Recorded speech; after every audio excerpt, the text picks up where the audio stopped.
Welcome to a very special live episode of Beyond the Game, Cotulla Backroads and Ball Games. I'm Memphis Sanchez, and tonight we're stepping back in time to a pivotal moment in Cotulla sports history. In 1997, the Cotulla Cowboys faced the Carrizo Wildcats for a district championship. Although they didn't clinch the title, something remarkable happened.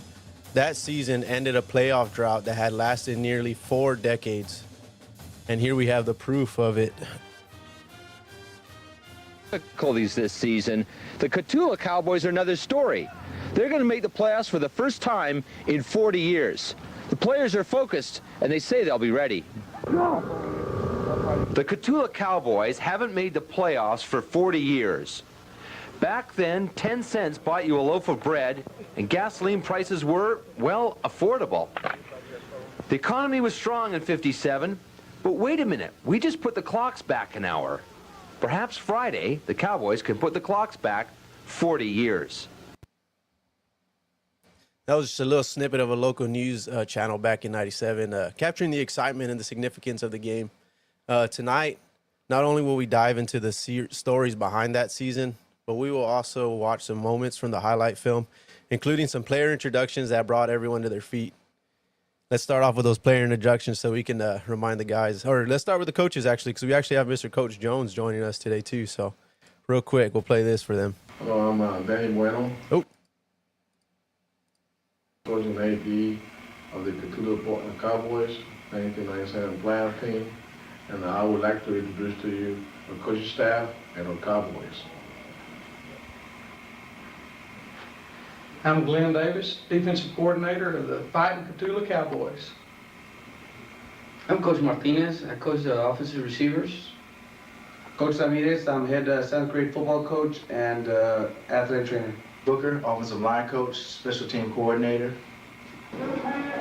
Coach Jones, offensive tight ends coach, defensive secondary coach. Ford, coach the defensive tackles.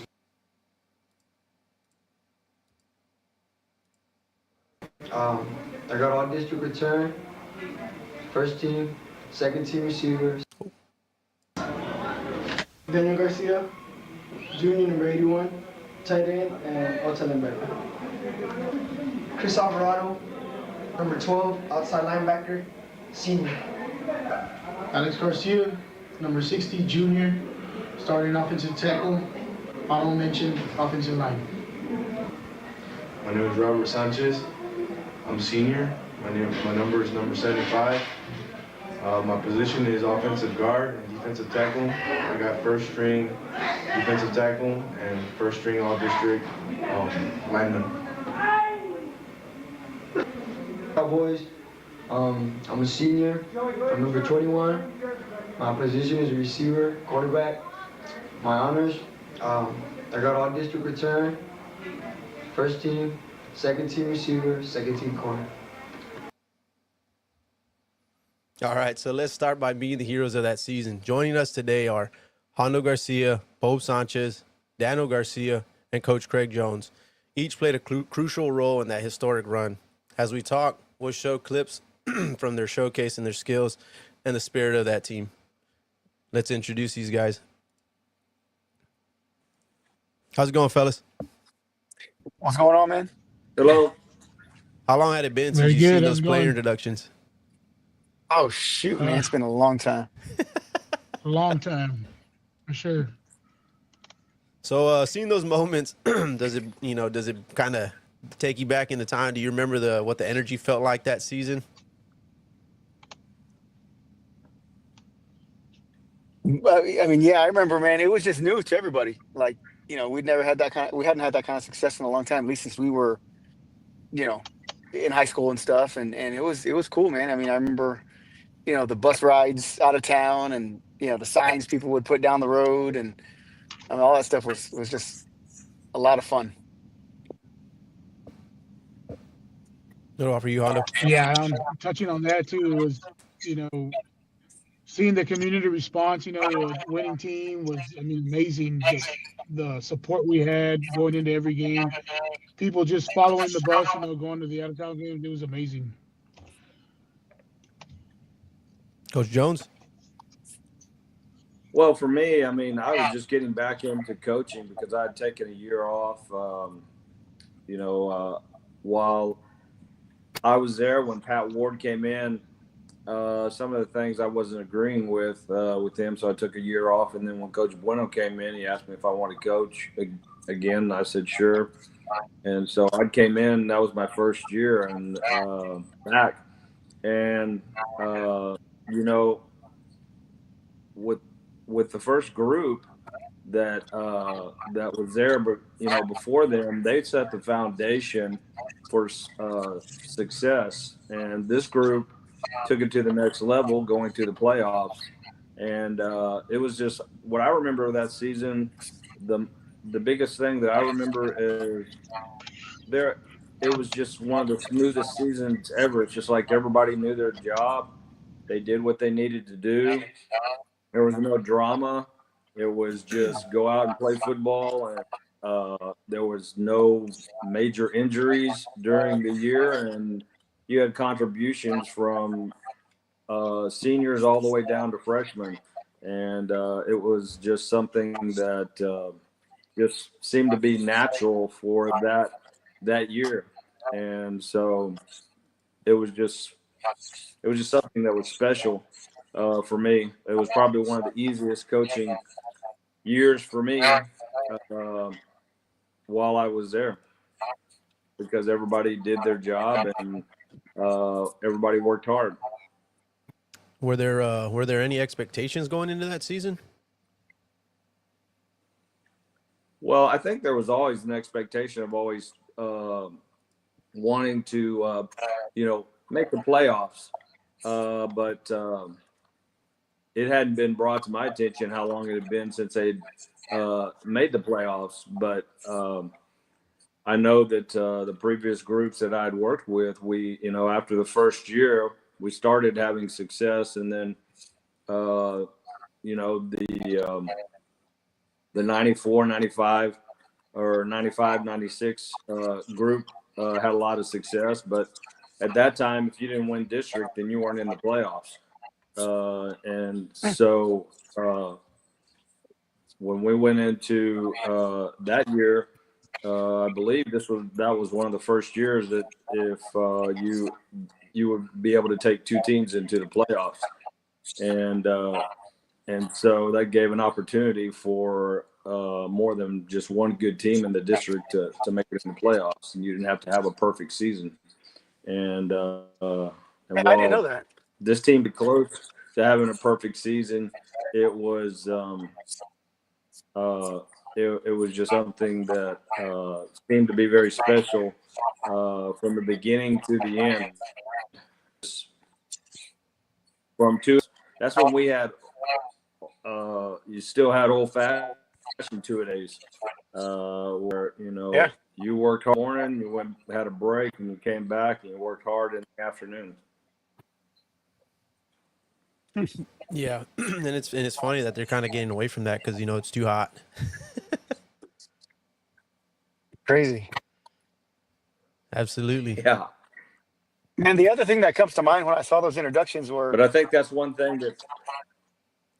The other thing that comes to my mind is if Jesse got second team, who the hell got first team? Jesus. Who was in y'all's district back then? Because I think I saw who was it? Chris City, Poteet, Pearsall, Chorizo, Jordanton. There you go. Yeah, and Jordanton.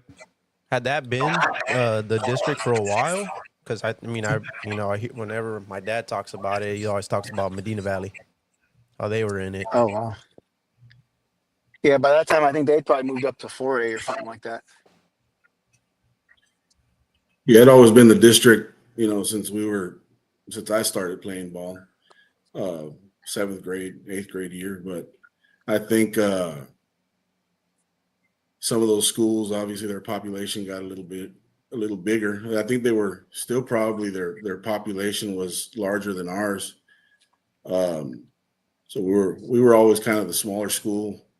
I think even to this day, we kind of sit, with a smaller number, but there was a lot of toughness, a lot of mental toughness. I mean, And I think what really helped us, I mean, obviously those times they were pretty electric, but I mean, we were kind of a product of many good years of with teams before us that really helped kind of cultivate us into where we were. And I think, with so many guys that we looked up to and we practiced against and played with, it kind of goes, that saying, iron sharpens iron. I mean, it really did that back then because, I mean, we had a lot of good, talented players. It just, for whatever reason, it didn't line up. I mean, there were two teams in the playoff, district, and there were a lot of tough teams, and we had a lot of good games, but we just weren't able to kind of cross that threshold. And I think, we always had that embedded in the back of our minds, and we knew that we've come close so many years that we just put a few things together. And I think that being copacetic with each other, and like Coach said, no drama, selflessness and no selfishness, and just embracing your job and doing it to the best of your ability, I think really put us there. So let's see. Who were some? I guess who were the guys that kind of gave you a hard time whenever you were underclassmen? Me? Who? Me? Yeah. Well, for you, you and Hondo. I mean, I'm sure y'all are both on the line, right? It might. Yeah, we're both on the line. I guess as underclassmen, I mean, not really. Everybody kind of went hard. I mean, they went 110%. That was the expectation, and we had to live up to it. If not, you weren't going to keep the spot, or you weren't going to earn a spot. So it was really dog eat dog. Every day in practice, and when you earned it, you still had to fight to keep it.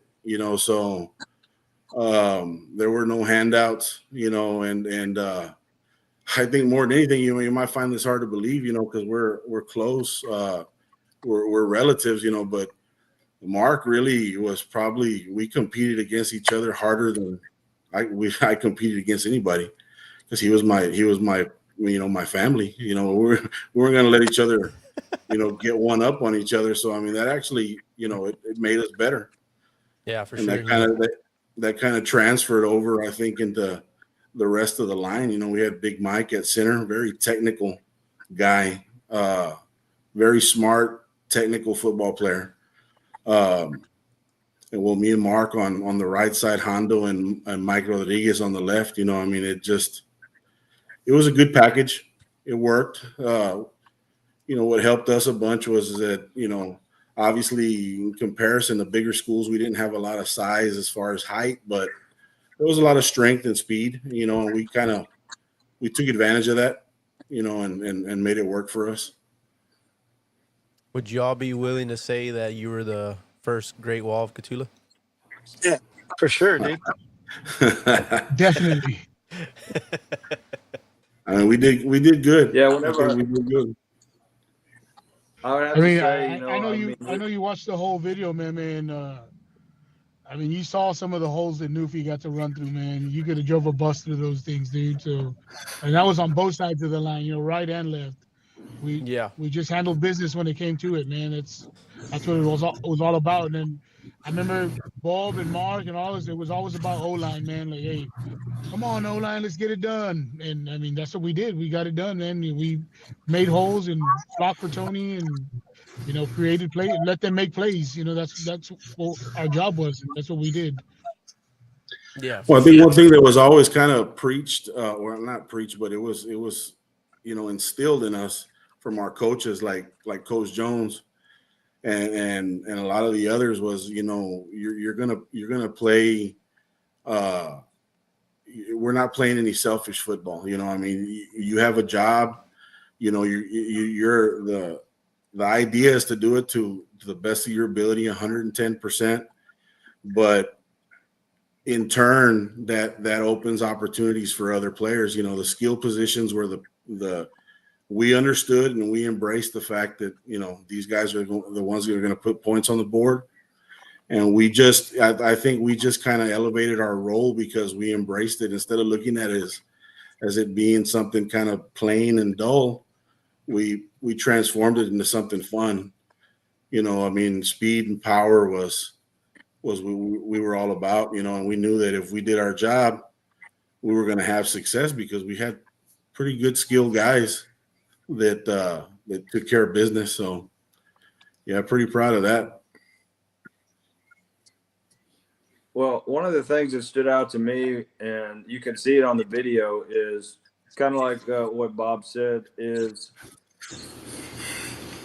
all the years that I was there coaching, we never really had great height, but what we did have was speed, and we had power.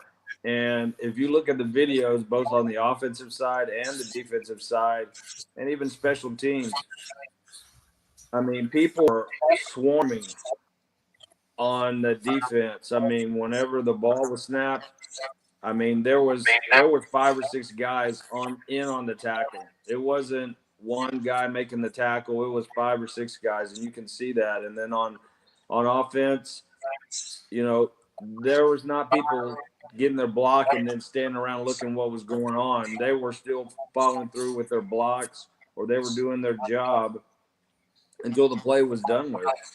And I think that really made a big difference. And I think Coach Davis and Coach Booker, and then even Coach Grimes contributed to that and made a big difference. But when I do think of the lines, and there was a lot of good linemen before Bob and Mark and Hondo and Mike. But that's the group that I think of because I watched them from when they came in as freshmen all the way up to when they were seniors. And it was, they just kind of set the foundation for linemen there. Before that, we had some guys that we converted from probably skilled players into linemen, but these guys were true linemen. And one of the other things that I want to point out too is these guys were, I mean, it wasn't just about, okay, I know I'm football. I like football. They knew football and they were intelligent, both on the offense and defensive side. They were intelligent and they knew what they needed to do. And that's so very hard to get across. If you can't get across that, know what they're going to need to do and be able to get that so they understand that for a game, recognize an offense or a defense, it doesn't make any difference how talented somebody is. And, we had a lot of smart guys offensively and defensively that knew football. And that made a big difference. Yeah. So, I mean, with that, I mean, were you able to kind of just eliminate the basics, start, progressing into different, blocking schemes and different, did it open the playbook a little more? For me, I didn't call the offense, but I know that, we still instilled the basics. I mean, you can ask these guys. We still went through the basic drills, but it was for me. I think it gave them an opportunity. We were able to spread the field more and be able to do a lot more than what the previous teams had done before that. Because I remember when Coach Bueno came in, we went from a traditional pro offense. We went into a spread offense, and that was one of the things that helped with our success too. Because we had big linemen that were quick enough to get in position and pull block, and we also spread the field out big enough to where we made it harder for the defenses to be able to get the backs down, and it gave Tony more time to be able to roll out and throw the ball, and it made a difference. The offense coming in, being a different type of offense than what they were traditionally running the last several years before, and they had to learn some new offense too, all in 1 year. Again, it goes back to their intelligence to be able to learn that on the run in 1 year. Yeah, for sure.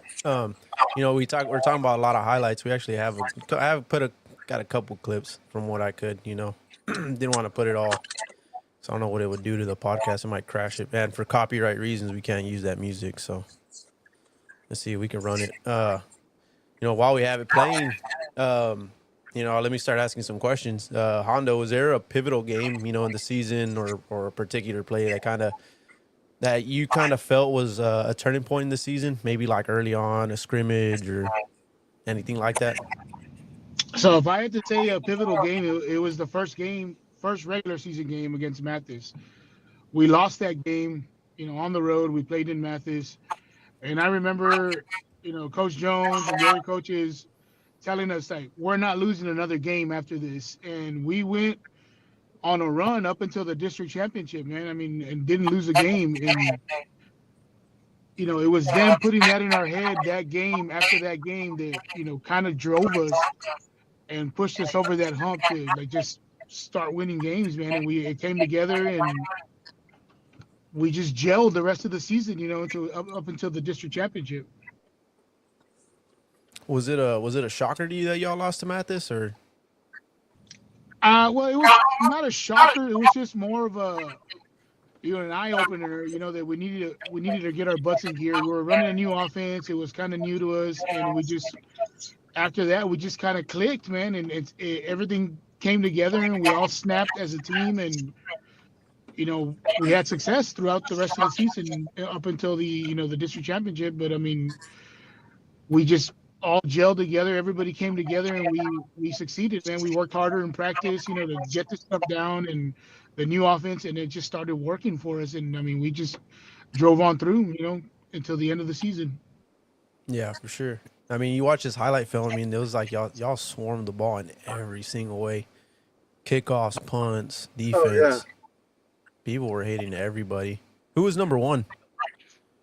Ronnie. Oh, okay. Ronnie. That dude's fast. Oh, yeah. Yeah, note on Ronnie in the track district championship on the 200. In the 200, he turned around and ran backwards and still won. Yeah, if I remember correctly, man, like he was close to like a 22, if I remember, which like is insane speed, man. On the 22, yeah. I mean, that's just insane speed, man. That guy. Man, Tony, right? Tony Garza was a quarterback. Yeah. Yeah, that dude. I feel like Tony Romo probably watched his highlight film. The crazy thing was that Tony was only like, at least on varsity, Tony was only a 1-year starter because he had Pete Saliva ahead of him. Oh, okay, yeah. So he had some tough comp. Mm-hmm. Yeah. But he started on defense. This is how versatile he was. He was a defensive end. Dude, oh, wow. Yeah. So he was just an athlete. Yeah, he was a defensive end. And he was a starting defensive end and pretty impactful too. He was an athlete. I mean, he was a pitcher in baseball, so he had a rocket. So I mean, he obviously was the one we called on to, help us with the quarterback position. And I mean, he squatted over 500 pounds. I mean, that dude would run you over. He was a truck. Jeez. Yeah, I mentioned that to him earlier. That everyone on the offensive line had over a 500-pound squat and close to a 300-pound bench, probably. Oh man, who is that? Somebody just. Sorry, I gotta watch that. For Tony, I remember we were in practice, and they were doing drills. This was for special teams, and we're supposed to be on the defensive side, we were supposed to be when the wideout took off, we were supposed to be chunking them and running with them down the field. And so I asked Tony to get up there because they weren't doing it right. So I asked Tony to get up there, and I said, "You take off as fast as you can and try to get by me." And so they snapped the ball, and he took off, and I wasn't in bad shape. I was in pretty good shape. And that guy, I had a hard time keeping up with him down the side of the field. And I knew right then and there that, man, that he not only could run people over, but I mean he was very quick too. And going back to you asked Hondo or asked the guys about, was there any game that was that you knew that they were for real? I'd been there, and one of the nemesis that we had every year was Pearsall. And we went into Pearsall, and in Pearsall, we cleaned their clock. And I knew that we were for real whenever that happened. That night was the eye-opener for me during the season. Could y'all remember that score? Because, man, I like I said, I watched the highlight film. And it was they cut off on that score, but it was 48 something, 48-26. Jeez, dude. Yeah, I mean, it was just touchdown after touchdown on every. And we had a couple callbacks. We had a couple touchdowns called back. So y'all didn't play Dilly? No. No, we didn't play Dilly until the next year. Oh, okay. Yeah. Started playing them again.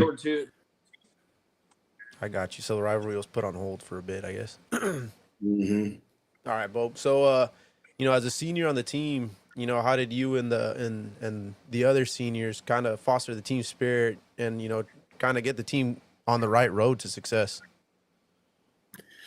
Man, just by staying humble and staying motivated and keeping our eye on the prize, which was wanting to open a playoff berth. I don't think we really knew about the drought either.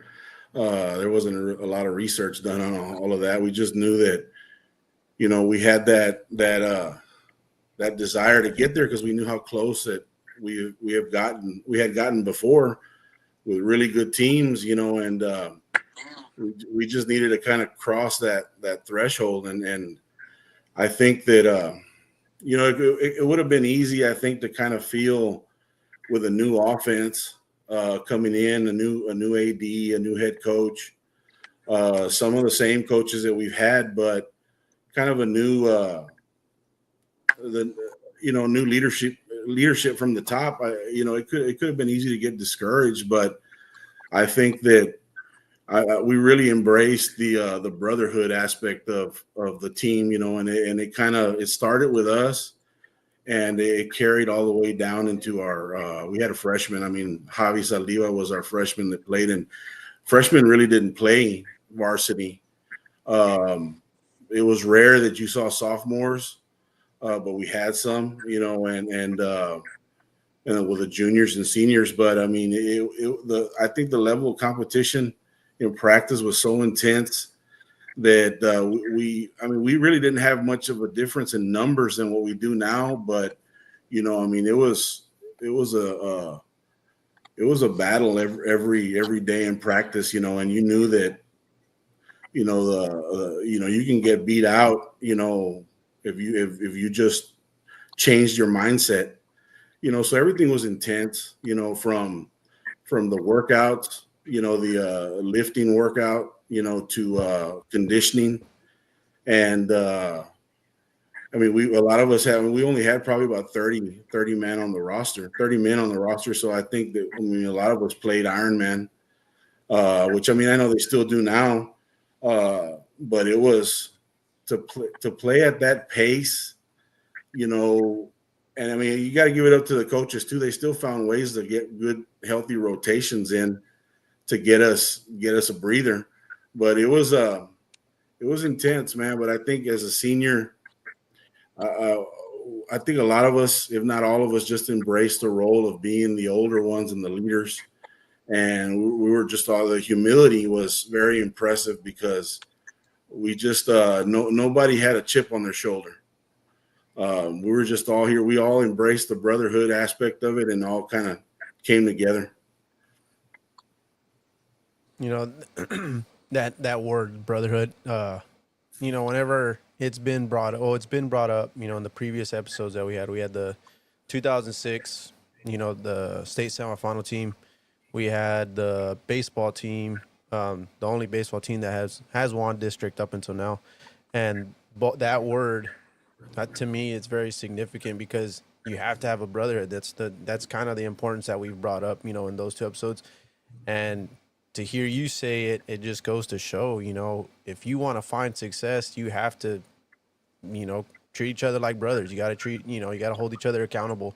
And you know, you saying it best that, you know, you were the older guys, you bought into it, you know, you were humble. You didn't, you know, gloat around. You didn't feel like you can get away with things. You know, it does trickle down, and, you know, I'm not saying that other teams might not have had success due to it, or, you know, due to the senior leadership, but, you know, at least what we've found, kind of the common factor in successful teams is the brotherhood. Yeah, I'm glad we embraced it early on in the season because there was some setbacks, you know, that I think could have easily derailed any weaker minded, you know, individuals, but we knew our capabilities. We just had to kind of bring it in, you know, and kind of put it together. We had some key players that were out during the Mathis game. We had some hard talks with our coaches, you know, and with each other, kind of holding each other accountable. We learned about accountability, what that meant. And, you know, I think that year we also played another good Coastal Bend school, Orange Grove. They had a bunch of good team. They were a heavy passing offense, you know. So we learned a lot about each other, you know, a lot about our capabilities. You know, playing against teams that showed us different type of looks. We played a big 5A private school, Holy Cross. I saw that. They were a big, you know, kind of power team. So we had, you know, the way the schedule was set up. I mean, the coaches got us to where we could see a bunch of different looks going in the district because we knew district was going to be tough. I mean, a lot of those guys and teams in our district are, you know, they're dogs, man. They're scrappy, and I think we were in battles all the way through, you know. But yeah, it was a culmination of a lot of things, but humility, I think, really kind of changed the trajectory for us because we're a product of a lot of good teams that came before us. And when it started back for me, the eighth grade, when Coach Jones came on and, you know, Pat Ward, and then Patton, Coach Munoz. I mean, it kind of started for a lot of us there. And the mindset was always the same, you know, excellence and 110%, you know, no matter what. So, yeah, we went kind of from a power team to kind of a spread, you know, type team, and we started incorporating both there at the end. I don't know what the offense was called, but it worked. Whatever gets everybody going. Yeah. Here we got some comments rolling in, or a comment. Thank you, Roxanne. Hi, Roxanne. Thank you, Roxanne. All right, Dano, what were some significant challenges that the team faced during the season, and how did y'all manage to overcome them? Man, you know, I just remember, man, like this team was just dialed in from the very beginning, man. I mean, we got very lucky. We didn't have any major injuries that derailed anything. You know, it just was kind of that team. I just remember it was kind of a machine, man. I mean, you knew early on, like, what your role was going to be. Everybody bought in. I think the biggest challenge that the team had was like, yeah, I mean, we'd all been playing for the 5 or 6 years before that in like a power offense, and all of a sudden we're playing this spread offense, and but I mean, it worked for us, man. We had the athletes, we had the personnel to be able to do it, and yeah, like Coach said earlier, I mean, we had the linemen who could move, man. It was like they had power and they all could run. I mean, if I remember correctly, most of those guys are running sub, 4.9, 4.8, 40, and as big and strong as they were. It just kind of all came together that year, man. It was fun. That sounds scary, seeing those guys running 4.8s. Yeah, but I think they used to kill it in the big man relay at track, man. It was so. You remember that, Bob? We used to kill it. The old big man relay. Would they do the pizzas, or what was the prize? Or it was just for fun? Got little trophies with pigs on them. Yep. Everybody used to embrace the term hogs. We were the hogs. Honda still got it. Hey, they actually used to call it the Fat Man relays, Yeah, that's I right. remember. Yeah, we can't use those terms anymore, but can't do that anymore, man. Can't do that anymore. They had to change the name after y'all started running it. It wasn't no Fat Man up there. It was just speed. Yeah. That's too funny. I mean, but I think for a while when I was in school, it was kind of just a funny thing, and then guys started taking it serious, and that was probably the best race to watch right there. Yeah, very entertaining to watch these big guys move fast. Yeah. Yeah, this group, man. I mean, I remember. Oh. Go ahead, Coach. Okay, Coach. Oh, I was just going to say, and that was one of the good things that I remember was not only because you're in a small school, not only were you able to coach them in football, you were able to coach them in track because that was an extension of football, and you were able to coach them in that. And then, of course, you had basketball and you had baseball, but you were able to coach these kids in multiple sports. So it was almost like, you were with them year round. And back then, there wasn't very many coaches. So you were coaching, sometimes I was coaching 3 or 4 sports. And so it was, it was nice. It wasn't like, I won't say nowadays. I mean, you coach a couple of sports, and that's all you have to do. And then there's some coaches that they want to coach multiple sports, but back then we had to coach multiple sports, and so everybody, when you went from one sport, you went to another one, and whatever you needed to do, that's what you needed to do. Maybe one year you were coaching track, and the next year you were coaching track and baseball. And, you had to work around the schedule for all of that stuff because you had the same athletes in multiple sports. So it was a good thing. Were any of you guys multiple sport athletes? I think most of us were, probably. I think I played everything except basketball. That wasn't my thing, but that was Dano's thing. He was the 3-point guy, 3-point shooter over there. Splash Brothers before Steph. There you go. Yeah, right, dude. Not even close. But yeah, no, I mean, yeah, basketball was always kind of my main thing, but I think almost everybody played multiple sports, man. I mean, and like this group, I was gonna say earlier, is like this group had a lot of like camaraderie from years, man. I remember like a lot of us played like Little League baseball together when we were kids, right? So like there was a lot of camaraderie, a lot of trust in each other. These guys, that team had, man. For sure.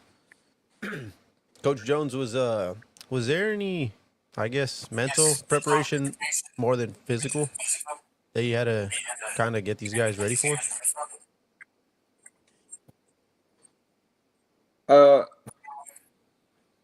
I don't ever recall having to motivate them to, you know, put out their best. I mean, it wasn't anything like that. I mean, when they put their helmet on and went out there on the field, I mean, they were going to go 110%. And so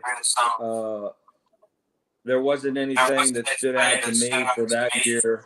I know the guys that I coached, particularly, it was, you know, I would have goals for them that I would, you know, put on them. And, you know, for me, I took pride in making sure that our secondary was the best in the district. And I sure as hell didn't like giving up touchdowns over the top, because I know when they did that, then that just made the field a lot bigger. So it was important for my guys to know where they were going to be at and know what their responsibilities were, because if they weren't passing, they were the last ones to make sure that nobody got past them. So that was the motivation that I probably instilled with my guys. But as far as overall motivation, pep talk or anything like that, I don't recall those, because they just put it. The guys, those guys, that particular group, just put it on themselves to take care of what they needed to take care of, and they just knew it. Some of them were silent about it, and some of them, you know, they expressed it verbally, but they did that. There wasn't any big pep talks or anything like that. None of that was needed by the coaches.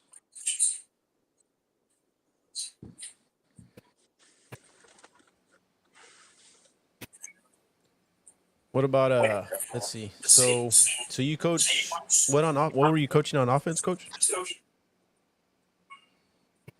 Tight ends, and then Coach Martinez was there before I had the receivers, but I think Coach Jose Martinez came in that year, and I think he took over the wide receiver, and so I had the tight ends, and then I had the secondary on defense.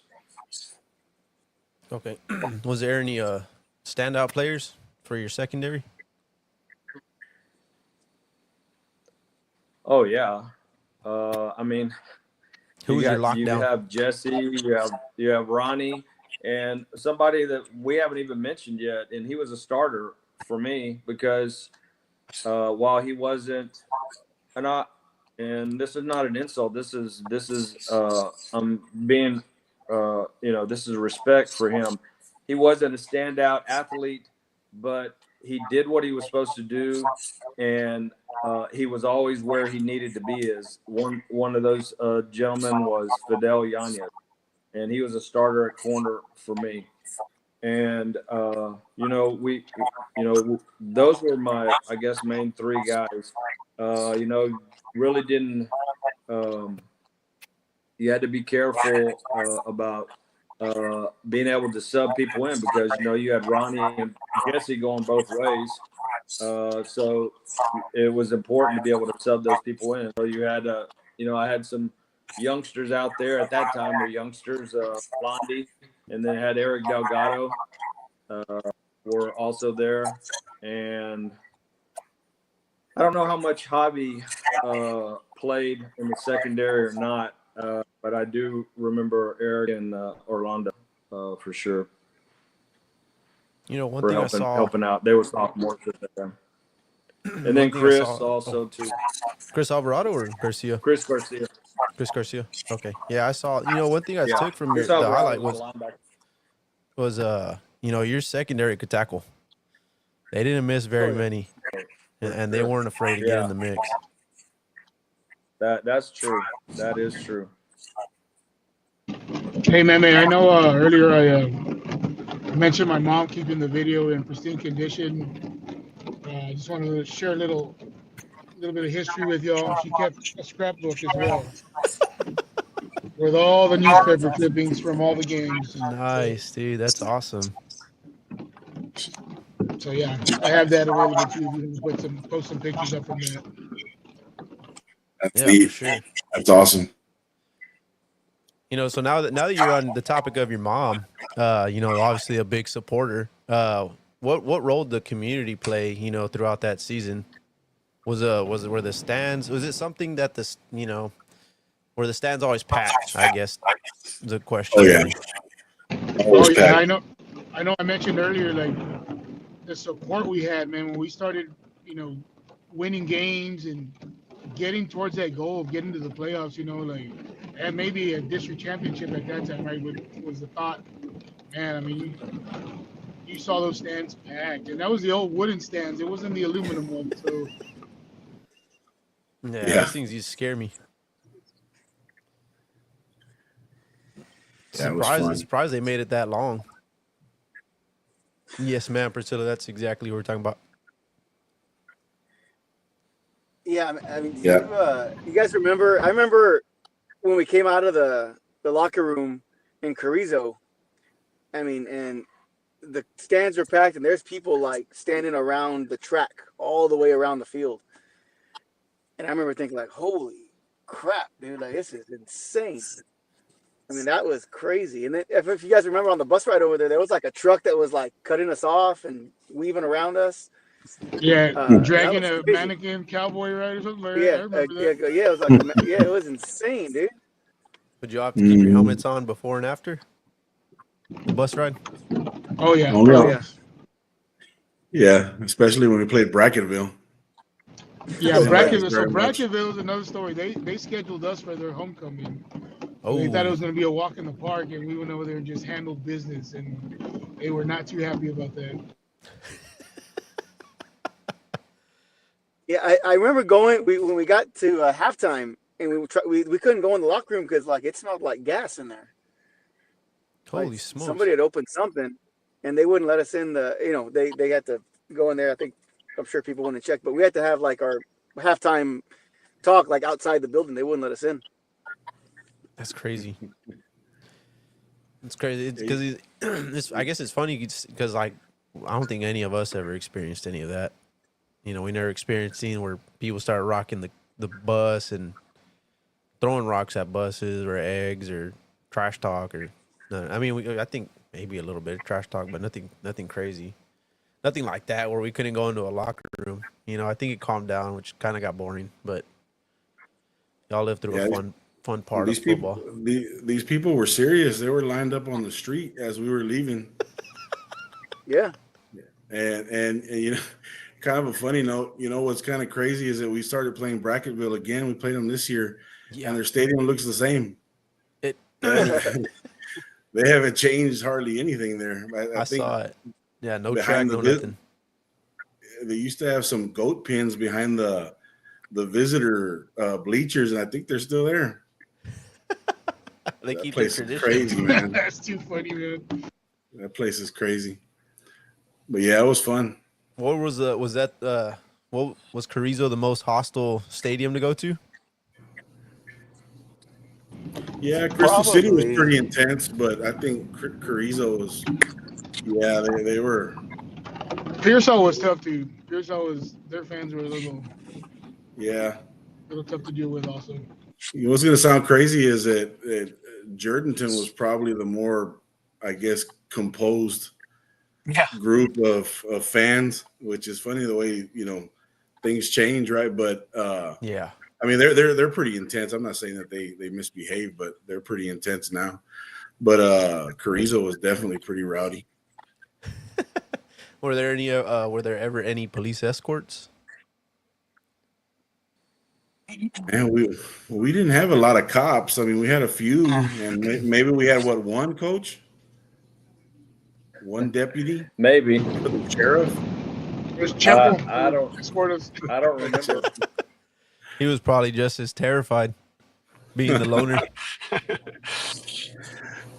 If we did, we didn't have one in Cotulla at that time. Then. Oh, man. I don't think there was very many. There was very many officers. Maybe 2 or 3 back then. That was a drag race night then. Oh man, all the time. Yeah. Bo.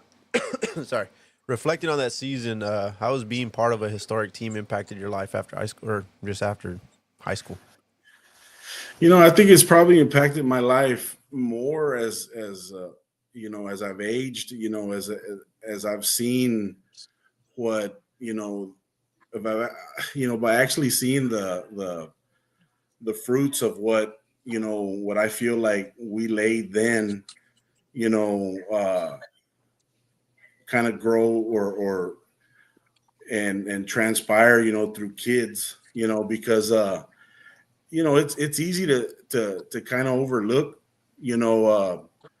youngsters that kind of look up to you, and because there's always like a million eyes that are looking, and they're the little beady eyes that it's easy to overlook, but you're really making an impact, and I think that for like many years, after we made that run, there was always still that residual effect, of the talks and the pride and you could see it with the teams that came in. They went through their ups and downs, but the ones that really started kind of making a bigger push towards the playoff contention and stuff, they would come up to you and tell you after, say, man, you guys just y'all really just left the mark. You set the tone, and I think more than anything, I kind of felt like we were good role models. And I think the humility part of it really helped us, because I think we embraced it, but it was also new, as a community. It had been such a long time since we kind of felt that, and it was kind of we're just growing with the popularity. And I think with it, I think it was pretty admirable that a bunch of young guys, and the way that kind of the coaches kept us, humbled and zoned in to embrace that leadership role, because of what kind of happens down the line. It's just not with us; it's for the greater good. Which I think is what you see. What you see build with the youngsters, and more than anything, I think that was where I felt, we probably did the most good. What about for you, Dano? Yeah, man. I just remember, like, I live in San Antonio now, and so I go to high school games up here, and even like the smaller school, the private schools, like it's not quite the same as the Friday night lights in a small town, right? Yeah, for sure. And I can remember when I was third, fourth, fifth grade, and looking up to the players, and guys like Todd Zenner back in the day, and guys like Nessie Romo, those kind of guys. I remember you remember looking up to them, and then when you're in that role and you see the kids playing football during the games that are kind of doing the same thing with you, it's special, man. The community's special, and that season was just special. But yeah, man, I think the one thing that's kind of stuck with me from that season is, like, the work you put in gets rewarded, right? And that carried with me through college and jobs, and now to my kids who play sports. So yeah, it was just a special year all around, man. It was great memories. I hate to be sort of that one dude that still talks about your high school football days, man, but it was a cool year, man. It was just special all the way around.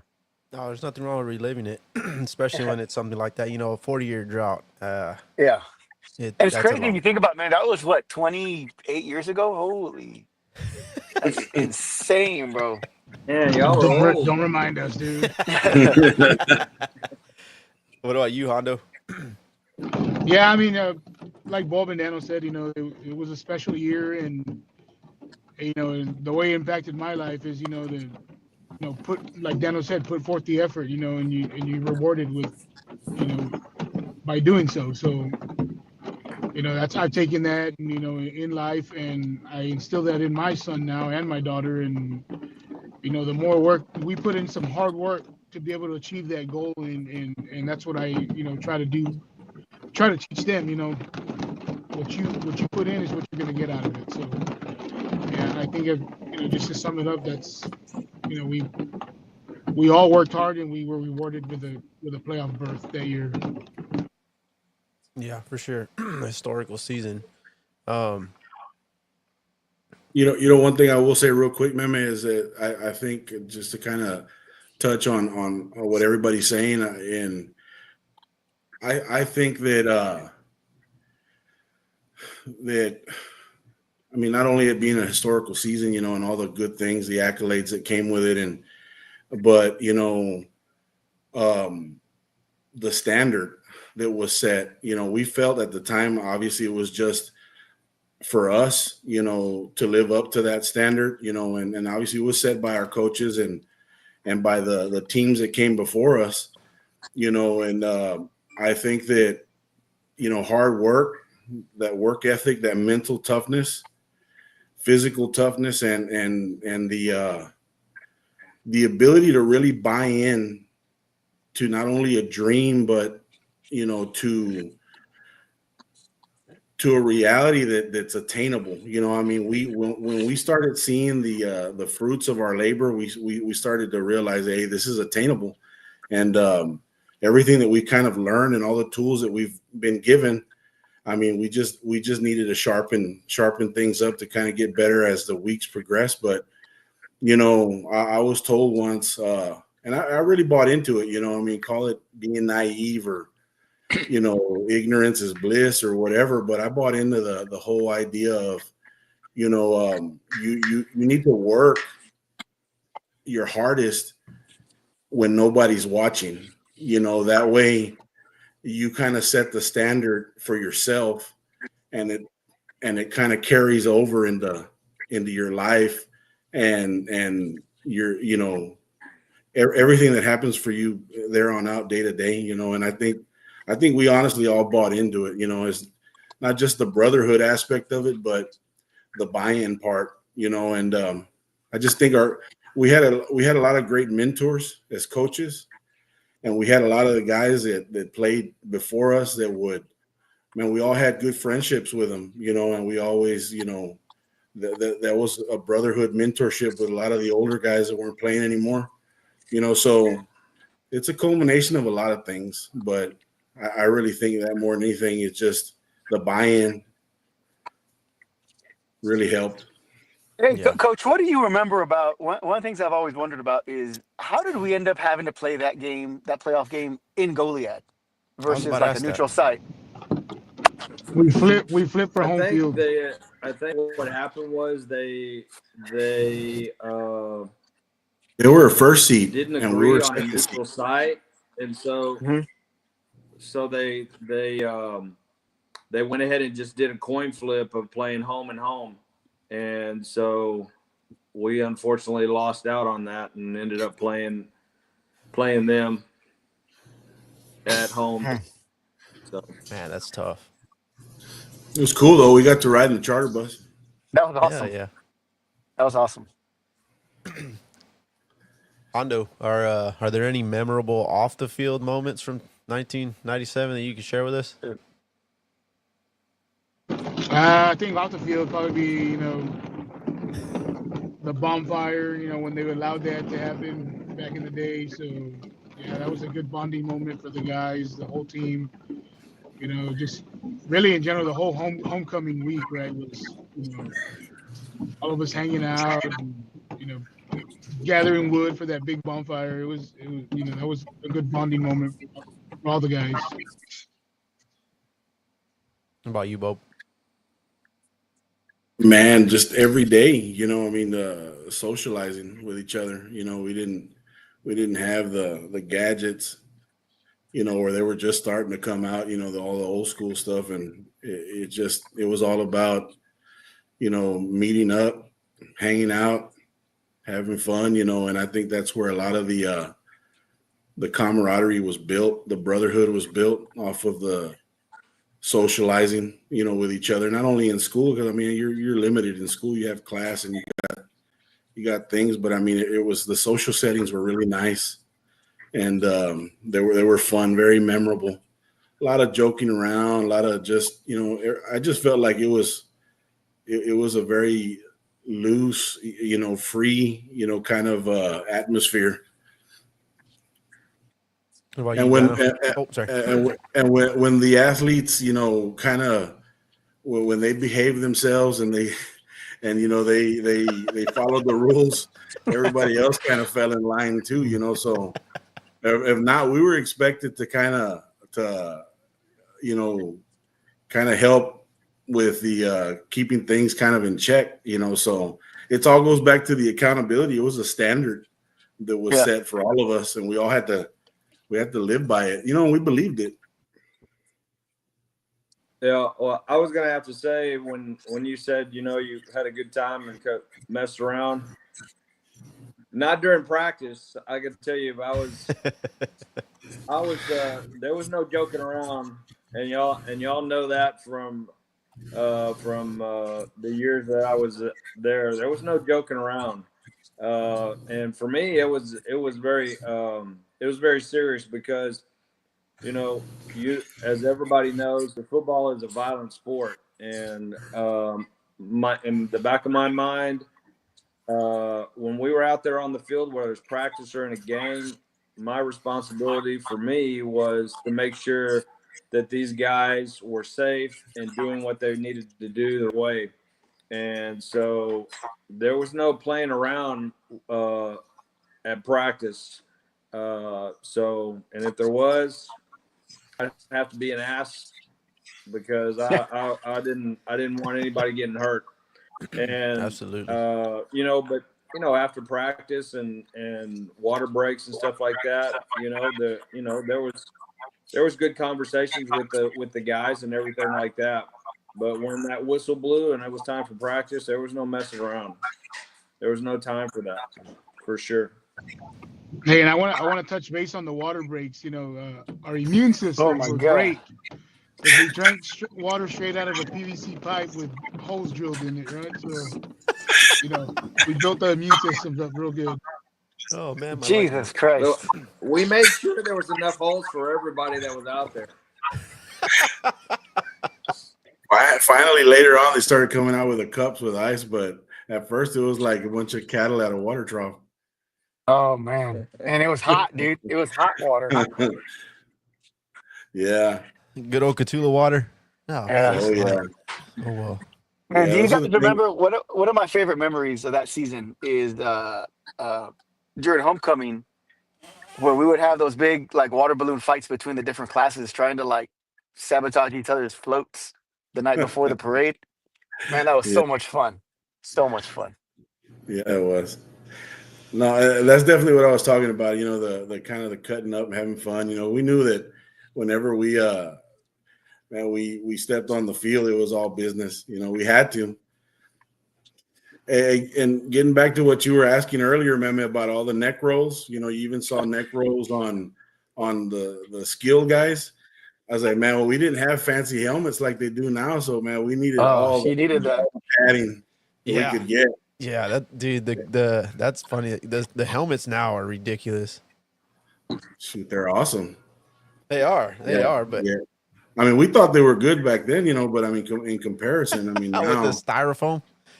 Yeah, yeah, man, that's why we had those big, bulky shoulder pads. Yeah, that's what I was about to. That's what I was like, man, those shoulder pads are wide.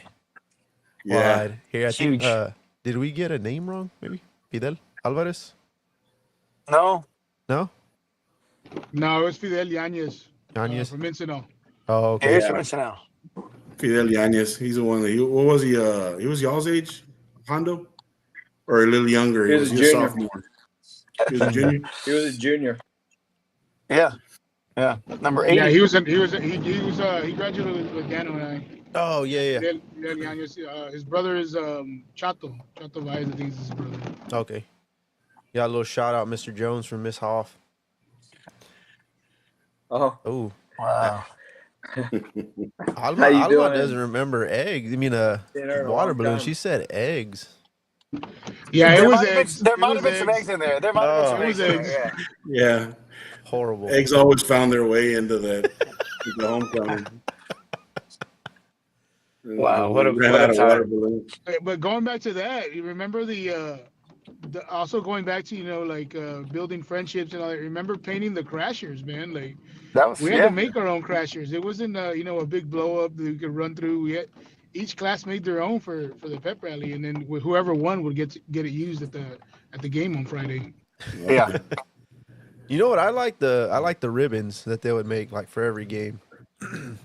What was it like? Oh yeah. Stomp the Mavericks or rope the Mavericks, stuff like that. That stopped a long time ago, but I always enjoyed getting those as a kid. Yeah. Yeah, bonfire was definitely fun. But yeah, we enjoyed a lot of that stuff. It was good. A lot of good memories. Sorry. Got a little cough. How do you think that the legacy of 97 has influenced the current Cotulla Cowboys? Yeah, man. What do you think, Coach? When were these kids born? Like 2010? Jesus Christ. 2000s. In the 2000s? Yeah. I don't know. I hope it did. I hope it established some sort of standard. I think it has for sure, because, a lot of us are parents. A lot of the kids that are, or some of us are, a lot of the guys on the team, we're parents of kids that are, born in the 2000s that have either played or are about to play. I think, I don't want to give all the credit to us. Obviously it was something that the culture that was building up before us, but, like I said, we ended up being the kind of the fruits of all that labor, a culmination of all the good things that we're building throughout the years. And I think our impact has just kind of maybe passed over or passed on to, these future generations through either family members that have played a sport, whether it be girl sports or guy sports. We had a lot of talented girls, those years too, and I think it was just a standard all the way around. I think everybody bought into it. We took full advantage of what we had. It wasn't a lot back then, but we made the best of it. A lot of mental toughness, a lot of the no excuse attitude.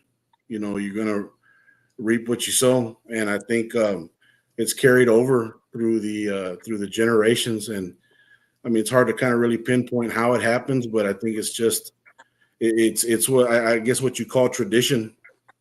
We started building a tradition, and I think we had a lot to do with it. The early '90s teams, and then us, just kind of changing the scope of things.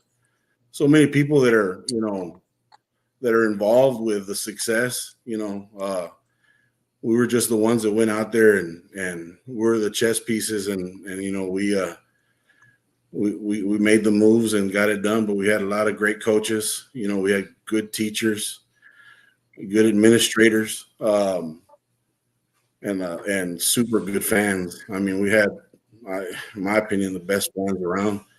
They had a lot of pride and good pride. They were proud of their Cowboys. And Cotulla is proud of their all their boys and girl athletes and all our students. But I just think that it's something that it was a seed that was planted, and I think it just kind of kept growing from there. So I think, to me, that's the biggest impact I think that maybe we helped contribute.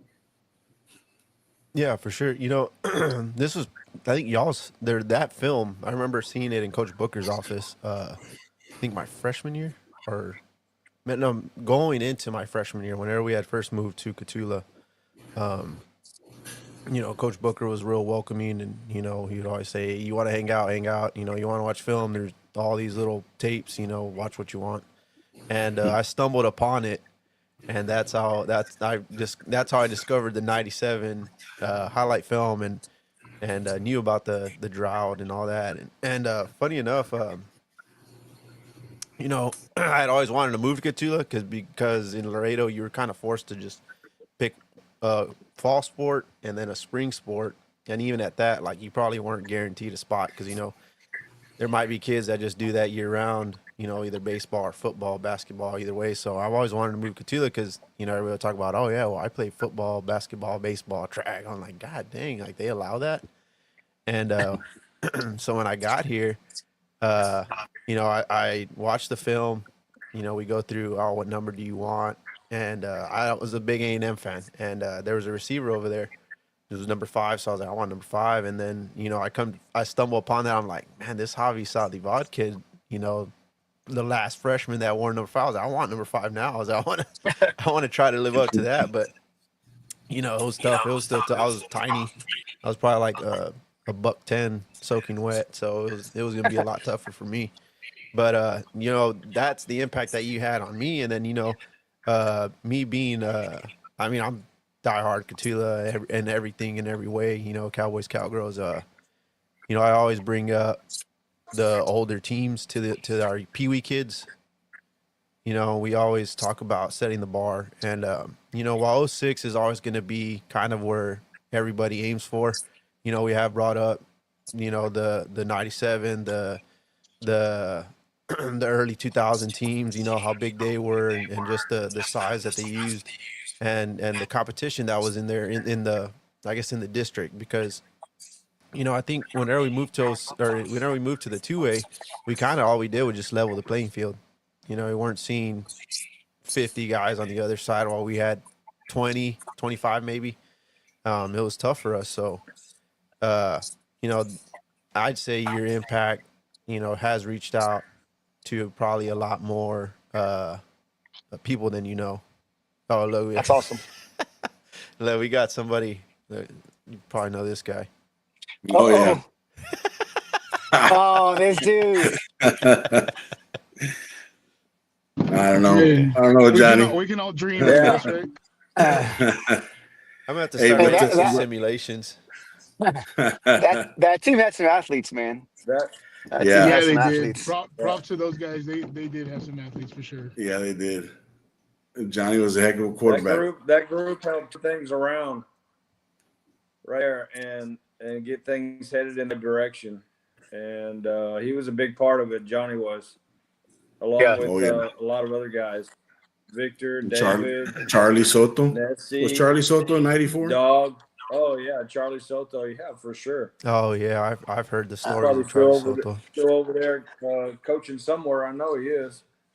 Yeah, I wouldn't doubt it. El Paso somewhere. Eagle Pass, I think. Oh yeah, that was the last. That was the last that I heard, and I haven't heard. Didn't change any. I think that year, they were 8-2 their senior. I think they were 8-2 their senior year. We didn't make the playoffs because there's only one team, and we lost to Carrizo last game at our house, and it was I think 17-14 or 17-21, something like that. Oh man! And yeah, but that was. That was just how it fell for them, and but that's why the same attitude as the team that went to the playoffs too. Played together, worked hard, never quit, and it carried on down to Bob and Mark and all that group, Dano and Hondo's groups too. And it just gave them the opportunity to have another try and reach that next level, not only for themselves but for these guys. When did they make the change to where it went from 1 to 2, and then now it's like what, 4, I think, something like that. Yeah, 4. I don't remember when it was, but there was 2 teams that made the playoff year, and us and Carrizo, and so it could have been that. It could have been that year that's when it started. So I didn't remember that. But before that, it was just district. district champs, and that was it. Dang. Yeah. Playoffs were short then, right? Would they play in December? Oh yeah, it was small. I think Yeah, they I still think. played the same, but they didn't have two Yeah. divisions, so Yeah. Oh, they okay. still Yeah. played. That makes sense. Because back where I was in high school, we were going all the way into December whenever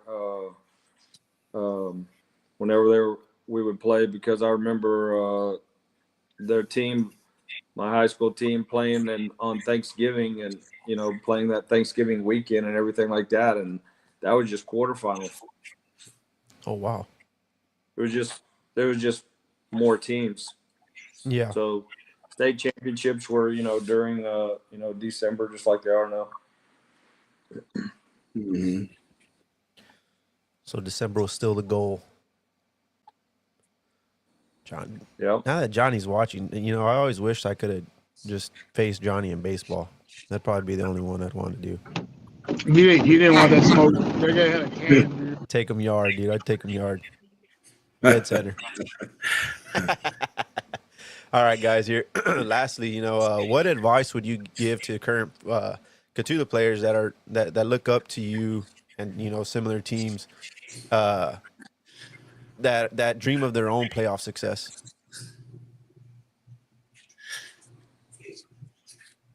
Going first. I mean, I would just say, just don't dream too big, man. I mean, you work for it, you can get it. Yeah, same thing. Just put in that hard work and set your goals and strive towards achieving those goals. Just work at it every day. That's all you can do. Yeah, definitely hard work and keeping your eye on the goal, whatever it is. I think, and for the most part, staying humble. You stay humble and you work hard. You got a good work ethic, and I think it goes a long way. It's really transpired in a lot of people. A lot of people that have come out of Cotulla. And we're not afraid of going in there and putting in the work. And but having faith. Having faith in Christ. And not losing that faith, and staying humble and working hard, especially when nobody's looking. Because you just don't go out there and put on a show and try to be impressive just because there's people. You have an audience. You go out there and you get it done. You have that worker's mindset. And I think a lot of good things come out of that. Well said, Bo. Well said. Coach Jones. Well, I was going to say, I know you were telling you're asking the guys because they played, but on top of everything that they've said, I think that especially for Cotulla being a smaller school, you need to not only build up your own class, you also need to be looking at the class below you and trying to help them become better too, because those are going to be your brothers and your sisters that you're going to need whenever you get up into high school and playing the big sports with varsity. And if you look back on the success that all of Cotulla's teams have had, you'll see that it's not just one group that helped make them successful. It's the group underneath them all the way down to freshmen. And you can see it in this group that we're talking about right now. And I've seen it throughout the time that I was there, not only on the boys' side, but the girls' side. And so making that person, maybe they're going for your position, but you're going to try and make them as good as they can be. And they can be playing along beside you because they're going to try and help you get where you want to be, and which that's the best that you can be, which is striving for the playoffs. And so don't just try and make yourself better, but make the people not only around you in your class, but also the class below you and even several classes below you, because you never know when you're going to need those people one person goes down, the next one's got to be able to step up. And, the best way to do that is like Bob said, be humble. And, and he talked about Christ, and that's what Christ would do. That would make the next person, he would help that next person be the best that they could be. And they may be going for your position, but you're going to work as hard as you can, and you're hoping that they're going to be just as good as you are. And that's going to help take them to the next level and take you to the next level where you want to be. So it's not just about yourself. It's about everybody that's around you, and not just your class. Absolutely. I appreciate that advice, guys. And hopefully any younger folks watching, they take some notes, or not notes, but, just take something away from that. Johnny threw in some also, you definitely do need to respect each other in every single way. Here's another one. Appreciate it, Johnny. Yeah, awesome. Appreciate that. Coach Jones, I was told to ask you about golf. Here, I don't know if you got to see that comment right there. I didn't, because I'm so old. I had to put my glasses on, so I missed all that stuff because I had to go to my phone instead of my iPad, so I can't see any of that stuff. Yeah, I helped start the golf program, the brief golf program we had there, and we had some success too. And I would have to say we did for the brief time that we had started it. We had success with the people that went out to golf. And the pit that you called, that's where we used to practice, and we used to have to share time with the baseball team and work around their schedule too, to be able to, and track schedule, to be able to get some of those guys over to practice, because they played in those sports too. This is a driving range right there. Yeah, that was more of just kind of a warm up and technique, but we were all the way out to Carrizo and try and get in 9 holes before dark as much as we could before we had to play the tournament. So, jeez, that was the best that we could do. We didn't have it like mine does, where they had a golf course right there, but yeah, we did the best we could. That's awesome, though. I wish they would bring back golf.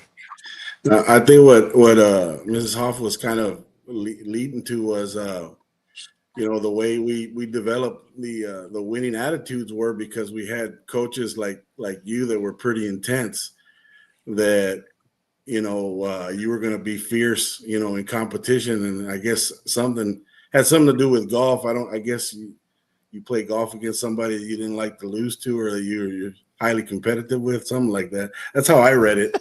That's what I thought too. I didn't even get to read it, so I don't know exactly what it said. But as she said, and Coach Jones really didn't like losing, putting that mildly. Ask him about golf. I never like to lose at anything, so it was, that's for sure. And I know we're talking about sports and things like that. I stepped away after a couple of years from after this year, a couple of years after that, because I wanted to not only touch the lives of the athletes, I wanted to be able to, every student was important at that school every year. And so I wanted to try and make a bigger impact. And that's why I went into administration, because I knew what got me to where I was at, and being a teacher and a coach is getting an education. So that was important, because not only the life lessons that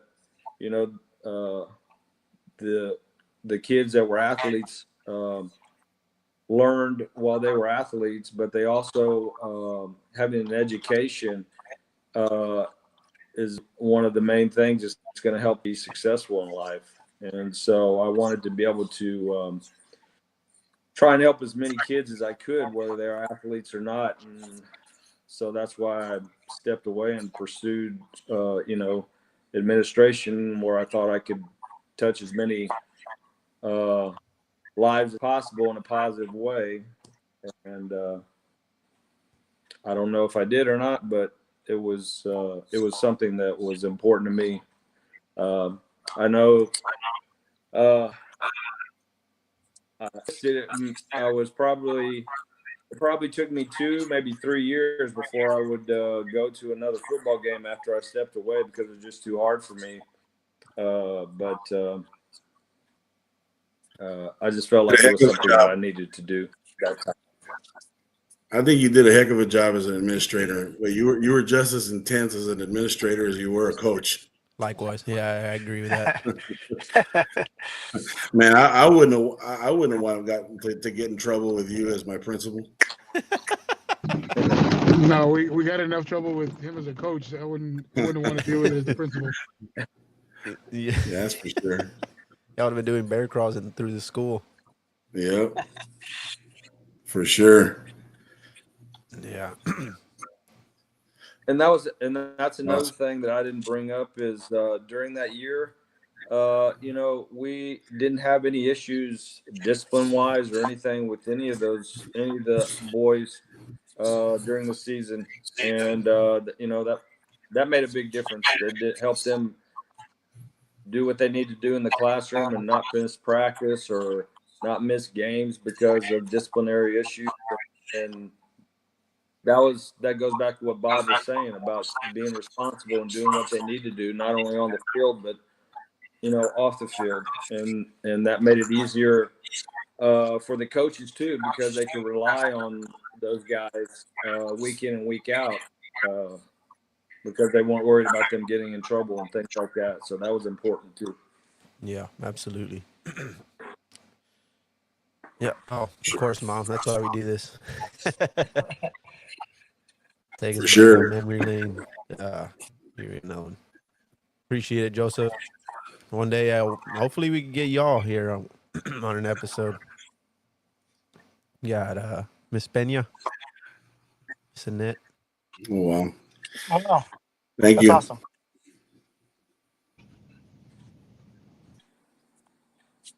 Smaller athletes, big heart. Yeah, we definitely weren't. Yep. We weren't the biggest around, but definitely is that had a lot of Petey? passion. Was that Petey? Yeah, Petey. Yeah, that's Petey. Oh, that's awesome, man. What's up, Petey? I wish he was on the show right now too. I was disappointed. I mean, he was a big part of that year. Talk about heart, that guy right there, man. He was number 11, right? Yeah, that was a hard-hitting guy out there at outside linebacker, man. Yeah. Mm-hmm. There's a lot of plays. He has a lot of hustle plays. Yeah, that linebacker core was pretty legit. Had a lot of good guys. Just a shout out real quick to Robert Watkins. That dude was a beast. That dude was an animal. Dude, all those guys were reckless. They did not take their body into mind at all. They throughout that whole thing, Kris is jumping in the air. Robert's just going, head first. Kris Alvarado and Petey and Zach Thomas. It was a good group, just all the way around. Secondary, the linebacker core, the line. It was fun. It was absolutely. Everybody knew their role and they embraced it, and we stuck to the game plan. We didn't deviate very much. All we knew was 110 miles an hour, swarming to the ball like a pack of wild dogs going after a piece of meat. All gas, no brakes. Yeah, that was for sure. It was all gas, no brakes. For sure. Yeah. Shout out, Matt. One of the highlights. I thought I put it on there, but there's one where Petey gets cut in the backfield, gets up, and just knocks the crap out of the quarterback. How he caught him, I don't know, but I mean, getting cut like that was no joke. So that brings us to the end, guys. Is there any final words that any of y'all like to say? No, man. Hondo, thanks for putting this together, man. Getting us together, and that tape is sure. awesome, dude. So many good memories. It's definitely cool that you did that to modernize it. Oh yeah, Yeah, yeah, it was my especially pleasure, for guys. VHS. It was my Yeah, it was pleasure, pretty man. I good. mean, I know I've wanted to watch it for so long, and I just finally pulled the trigger on. Well, I found something that I could pull the trigger on to get it done, so I went ahead and did it. And if you guys want a copy, get me a USB, or if you already saved it, even better. But yeah, if anybody else wants to reach out, man, reach out to me, and I'll get y'all a copy. It's definitely cool to watch. I appreciate you sharing that, Hondo. Yeah, for sure. For all the athletes, past, present, and for all the future athletes and student athletes, because small town, we got to be jacks of all trades, and Yeah. just just keep your faith, stay focused, on the positive. Don't dwell in the past, just keep moving forward. Just baby steps, and just keep working and make small goals and until you reach the big one, and just, work hard. And I think, with that mindset, stay humble for sure, appreciate everything around you, appreciate the ones of the past and the ones that are here, doing what you want to do now, ask questions, don't be afraid to ask anybody, there's so much information out there, a lot of knowledge, with a bunch of people, and a lot of good information. I think our community's always been really good in embracing, our hometown, people that come from our hometown, and that's what makes it special here. And just keep moving forward, one foot in front of the other, and stay positive. Absolutely. Well said, man. Well, guys, I appreciate you taking time out of your day. This is definitely fun to be. Every episode is definitely fun to be a part of. Talking to you guys, just thinking about a 40-year drought. Being a Dallas Cowboy fan, know what it's like. Being a Cotulla fan, something that you don't want to go through. You're like me. You like getting your heart broken, right? Oh yeah. I think my dad. I was born into it, and it wasn't really by choice. So. Same. Yeah, so now Same. I'm bringing that onto my kids just so they know what it's like. Teaches you life lessons. I hear you. Yeah, tolerance for sure. Yeah, definitely appreciate you guys, and like to give you all a round of applause. There you go. And Meme. Appreciate it, Meme. Thanks, guys. I appreciate it, man. Meme. Appreciate it, Hondo. Nice to seeing you guys. I'd like to say something real quick. I'd like to thank Coach Bueno for putting this staff together with Coach Davis and bringing Coach Booker to help. This was his first time in here with when Coach Ward brought him in, but Coach Booker was here and helped set the foundation for him to come back in the future. And then Coach Grimes and Coach Martinez. And then Coach Barrios. I don't know if y'all remember Coach Barrios. Oh yeah, hey, baby. Absolutely. Yeah. He's a grandfather of them all here in Cotulla. That's right. Yeah, he was here before me. And then Coach Ramirez was just starting out too. And Coach Bueno put that staff together, and that they were a good coaching staff. And these boys that we were able to coach were very special. And along with those other classes, the 3 classes that I coached before them, I just feel very fortunate to be able to coach them. And I just want to let them know. Absolutely. Appreciate Coach. Yeah, especially, y'all are legends in Cotulla history. Y'all left a legacy, all those, you think about, you talk about Coach Booker's foundation, y'all set a foundation for them, that entire staff. And, you look at it, Booker had his success. I've heard plenty of stories of Bueno and Ward. Randy's a local legend at this point. I'd like to think so, at least. through all the success that he's had. So, y'all are definitely etched in Cotulla history. Hopefully one day we can do something about it, or especially, a new gym. Hopefully a new gym's coming up. Maybe we could do something in there, to remember teams like this and staffs and players and everything that's kind of been a brick into the fountain, been a brick that built the building of Cotulla, because you talk about the wooden stadium or, the wooden bleachers. We moved to aluminum, and it wasn't just out of, pure luck. It was team success that were, before that. The field house, all that stuff. Y'all are, I'd like to think of y'all as those bricks that hold that building up, and every other player that's ever put on a Cotulla jersey. So, a big thank you to all of y'all and you Coach Jones, and all that staff. So that's my thank you to you as well. Thank you. Yeah, I appreciate Coach. that. Yeah, Thank Coach, you, definitely. With all the respect in the world, it was an honor playing for you, Coach. It really was.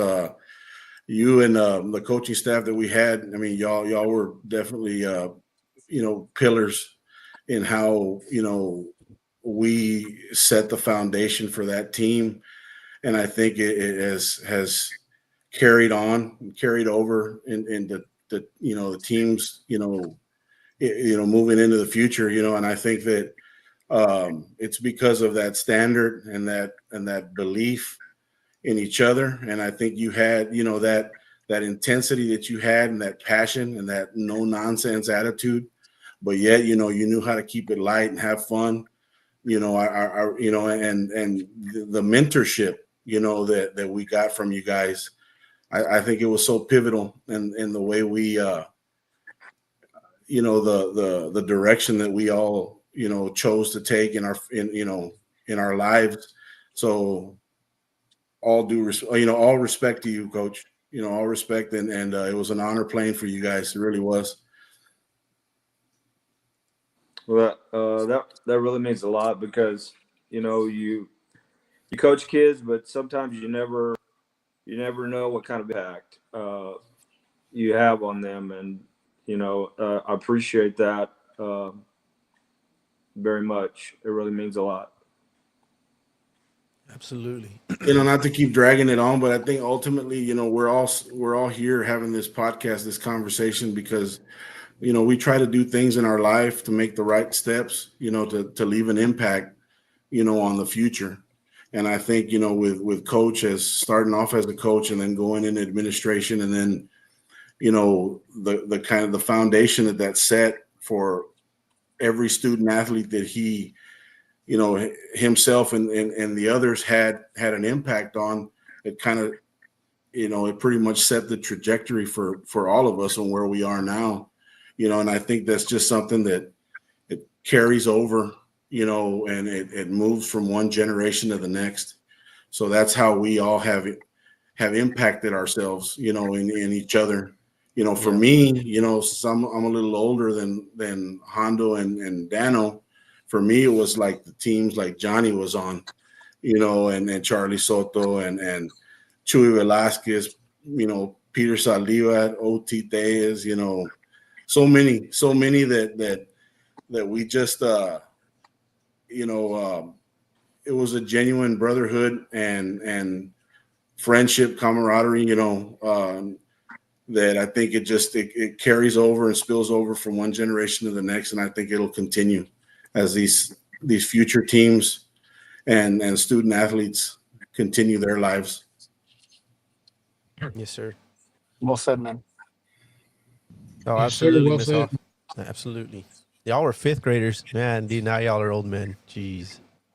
Yeah. Yikes. Old man.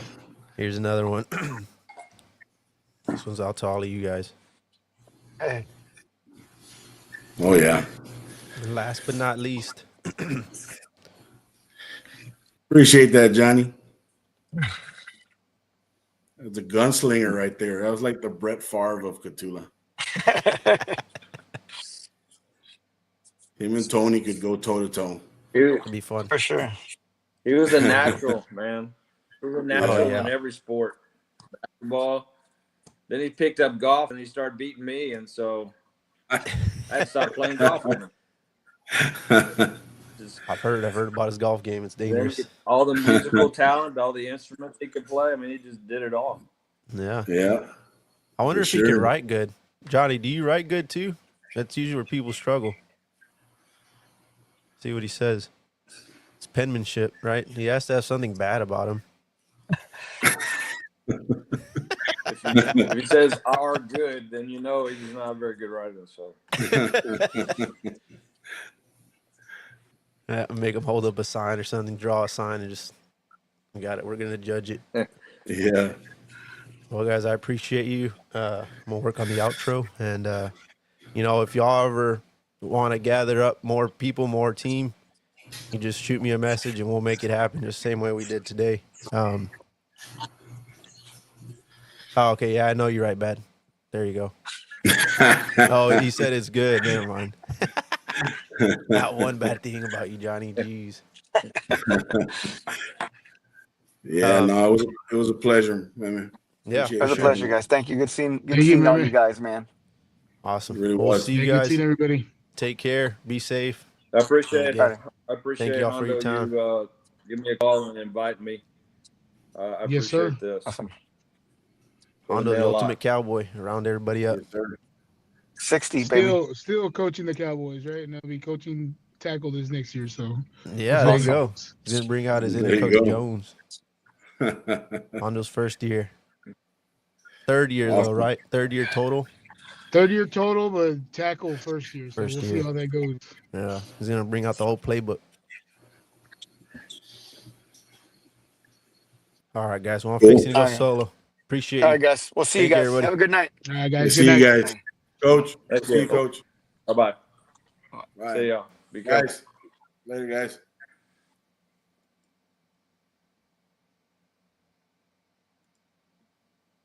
All right. Well, let's see if we get this. That was absolutely fun.